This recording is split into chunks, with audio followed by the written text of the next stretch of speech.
I have no interest in getting involved in some type of manufactured circus by some Soros DA, okay? He's trying to do a political spectacle. He's trying to virtue signal for his base. I've got real issues I got to deal with here in the state of Florida. We're obviously shutting down CBDC, which is important. We've got so many things pending in front of the legislature. I've got to spend my time on issues that actually matter to people. I can't spend my time worrying about things of that nature. So we're not going to be involved in it in any way. I'm fighting for Floridians, and I'm fighting back against Biden. That's what I do every single day.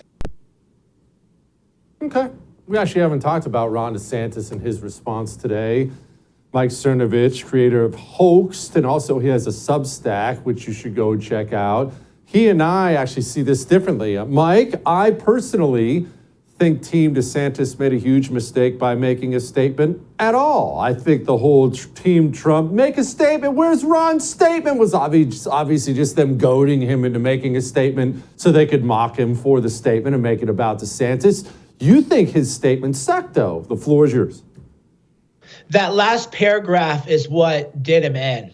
Everything else before that was great, but you have to know, as you know and I know, every time we talk, how are they going to clip this? And that last paragraph makes him look like he's capitulating. So the reason we disagree is actually interesting because maybe I'm more of a cynic than you, which I did not think was possible. So hear me out. When is Ron DeSantis ever going to have an opportunity to say, oh, poor little Trump, he's being prosecuted. Let me, someone who won re-election in a record landslide, let me make sure that Trump's due process rights are protected. Let me make sure that everything is on the up and up and everything is clear. That would have enraged Trump. That would have been what people of our age and generation would call big timing, right? We all know that guy where you say, oh, I remember I went on a vacation one time to Paris, and they'll go, oh yeah, but I stayed at a better hotel, and have you ever had this or have you ever had that? So this was DeSantis' opportunity to say, look, Donald Trump is a Floridian. I am the governor. I will ensure that his due process rights are protected. And what's Trump going to do? He would be furious. Now, here's what you got to understand. The MAGA influencers are getting under the skin of DeSantis and his little online army. And I'm, of course, in the middle, right? Because I'm friends with people on both sides and they're snipping at each other. And it's gotten pretty dirty. So, for example, DeSantis was not allowed as a college-aged man to go to the party of college freshman-aged women because now we're the left. And if you're doing that, of course, you can't do that anymore, which is bizarre considering Trump's was in a Playboy video with people of similar age. But so that whole thing is stupid. The DeSantis people have therefore lost the plot, which is you don't issue a statement to pander or placate the bad faith attacks by the MAGA influencers. You issue a statement to show that I'm the governor, actually. Let me remind you that I have the power here and I'm the governor and I'll make sure that I protect poor, helpless Donald Trump. But that's why I'm more cynical than you.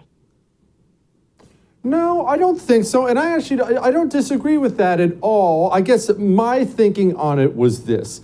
I have watched, and I know you've watched this, you talk about this all the time. I've watched Republican after Republican. It's virtually all of them, from Trump on down. They'll dance when the media says dance, and meaning, hey, denounce this. Do you denounce white supremacy? Why haven't you denounced this? Do you denounce this? And Republicans will do this all day long. And even when they get annoyed, they'll frustratedly say, yes, I denounce it. Can we just change the subject like some hissy fit little teenage girl? He should have known, Team DeSantis should have known that the Team Trump people were obviously going to use whatever he said to make this story about DeSantis and somehow glob some of this stain onto him. I don't disagree, actually, with what you just said about what DeSantis should have said. I just argue the only way to win that game is not to play. Oh, no. The way you win that game is you position yourself as the national leader taking on the Soros DAs, which is what he did. The whole first part of the statement, amazing. He leaves that first part of the statement, which is, hey, let's talk about these selective prosecutions. Let's talk about the Bolshevik tactics. Let's talk about the Stalin show trials. Leave that last part open, because then what the media would say is, oh, so Governor DeSantis, are you saying that you will not allow Trump to be handed over? Let them start that fight. And now you're at the center of it, and you're not arguing about Trump. You're arguing against the Soros DAs, and you're saying, why is it that Semitic criminals are allowed to run wild in New York? Why is it that the left claims that they support bail reform and defunding the police, but now all of a sudden they don't? They want violent criminals to attack you. So Trump is a pawn in your game if you're Ron DeSantis. If you're a king, right? If you're a king, and that's how you have to think if you want to win. If you're Ron DeSantis, you want to be the king. So then you have to make Trump your pawn. How do you do that?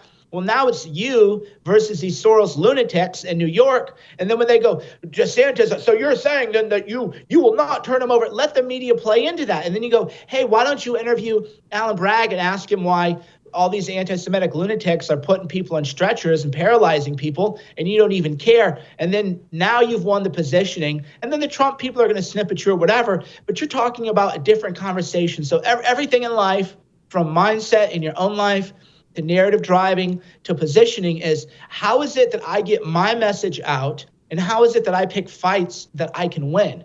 This is a fight that DeSantis can win. So he's not picking a fight for Trump. He's keeping Trump out of it. So when they keep badgering him about, well, you're claiming then that you're not going to hand over Trump, you say, look, we're talking about Soros DAs here. Show me your coverage of the Soros DAs. And then you've elevated that conversation, and you've made that the discussion. That's the positioning that you want to take.